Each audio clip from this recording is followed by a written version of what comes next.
L'année dernière, on vous avait souhaité un nouvel an. On était à Mouinet, à la Marina, et cette année, on est chez nous, directement, Oui, sur notre terrasse, pour vous souhaiter, pour vous présenter. nos meilleurs vœux de l'année 2023. Voilà, en souhaitant que cette année soit meilleure pour vous tous que les années précédentes. On aimerait bien les oublier, je pense, les années précédentes. De notre côté, vous avez pu voir, si vous êtes abonné à la chaîne, que j'ai fait la dernière émission d'e-Bike News au bout de 2 ans, parce que justement, voilà, j'ai sorti enfin. Le vélo Oui, vas-y, Junkers, vas-y. qui est très spécial. Qu'on n'attendait plus, parce que très sincèrement, il y a eu des péripéties avec ce vélo assez incroyables. La première péripétie, ça a été le Covid. Exact. On a perdu 2 ans pendant le Covid. Après, oui, et après, grâce à Namchan, donc on a trouvé un dessinateur, parce que pendant 6 mois, on était resté un peu en attente, hein, comme tout le monde. On se disait qu'est-ce qui va se passer. Au bout de 6 mois, Namchan m'a dit bon, faut qu'on prenne une décision. Elle m'a trouvé un dessinateur, puisque c'était quelqu'un qui travaillait avec toi, c'est ça? Oui, Voilà. exactement. On a commencé les ébauches du cadre. Ensuite, c'est la Chine qui a pris le relais, donc avec un vrai spécialiste de tout ce qui est dessin, de cadre, etc. On a fait un premier gabarit en 3D Oui, qui allait, mais après ils nous ont demandé la 3D de la boîte. Donc j'avais fait une copie de la 3D de la boîte Effigière. oui. Et à la fin, on a envoyé directement la boîte Effigière en Chine pour qu'ils puissent finaliser le vélo. Voilà. Et il est arrivé. Et on l'a essayé. Et il est génial. Je peux pas dire autre chose. Depuis que je fais du vélo électrique, j'en fabrique. C'est la première fois que je prends autant de plaisir à rouler sur un vélo. J'irai à rouler sur la partie mécanique. Parce que c'est vrai que le fait d'avoir 63 vitesses, on va bien sûr pas les utiliser toutes, ça c'est clair. La plupart du temps, on est sur le petit pignon à l'arrière, sur le pignon de route. En fin de compte, les 9 plateaux de la boîte Effigière suffisent la plupart du temps. Il n'y a pas besoin d'utiliser les 7 vitesses qui sont à l'arrière sur le pignon. Donc on se balade la plupart du temps sur le plus petit pignon à l'arrière et on va utiliser la boîte à vitesses. Ce qui est bien, c'est qu'on peut s'arrêter au feu rouge et puis on peut descendre et monter les vitesses. Tac, elle passe instantanément, puis on redémarre sur la vitesse qu'on veut. Alors, je dis au feu rouge, mais aussi dans une pente. Ça, c'est très intéressant de pouvoir, par exemple, pédaler lorsqu'on fait du VTT. On peut pédaler. On dit, oula, la pente là qui s'amène, elle va être sévère. Paf, paf, je descends la vitesse.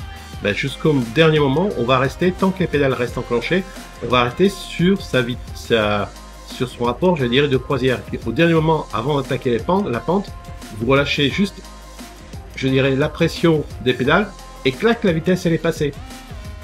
Quelque part, on programme sa vitesse, je dirais, mais tout est mécanique, il n'y a rien d'électronique, ça marche vraiment très très bien.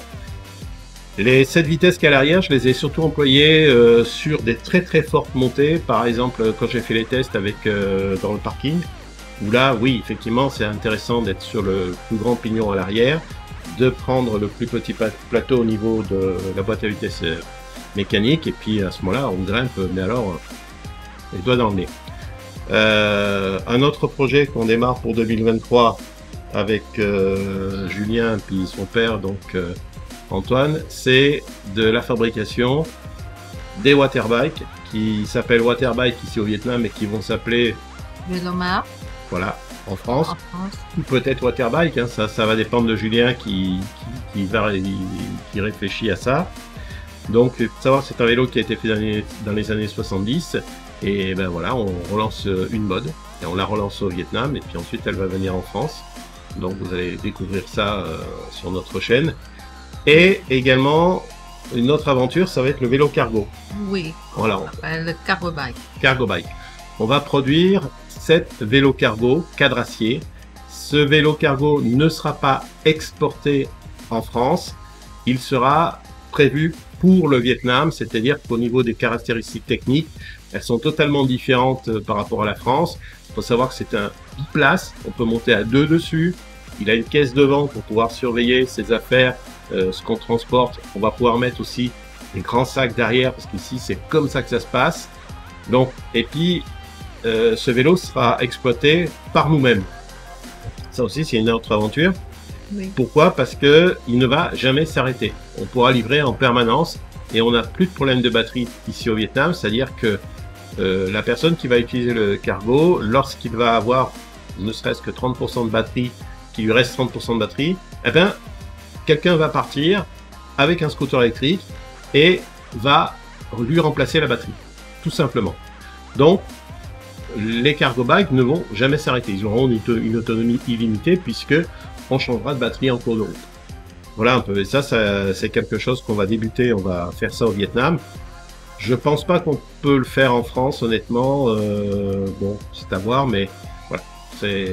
On avait envie de tenter ça depuis un moment. On a des moteurs, on a des contrôleurs, on a tout ce qu'il faut pour fabriquer les vélos ici. Il ne manque plus que le cadre. Donc le dessinateur, il va travailler là-dessus et on va avoir un nouveau cadre. Donc voilà les projets pour 2023. Donc le fameux Junker qui sort, sur lequel vous avez vu que j'ai mis le paquet, puisque 63 vitesses, batterie garantie 10 ans.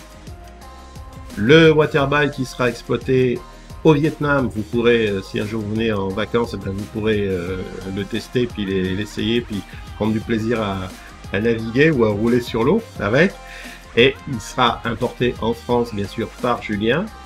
Et puis ben, le vélo cargo qui sera exploité ici au Vietnam, que l'on va construire. Voilà, donc c'est pour ça qu'aussi j'ai arrêté l'émission e-bike news, parce que ça fait quand même pas mal de travail. Philippe n'aura plus de temps pour ça. Voilà, puis bon, j'ai bien envie de continuer de faire quelques vidéos d'explications, et les réponses vidéo, enfin tout ce que je faisais avant. C'est vrai que cette émission que je faisais, où on a pris beaucoup de plaisir à faire cette émission, parce que c'était sympa, Oui. elle prend quand même beaucoup de temps. C'est à peu près 10 jours de travail continu.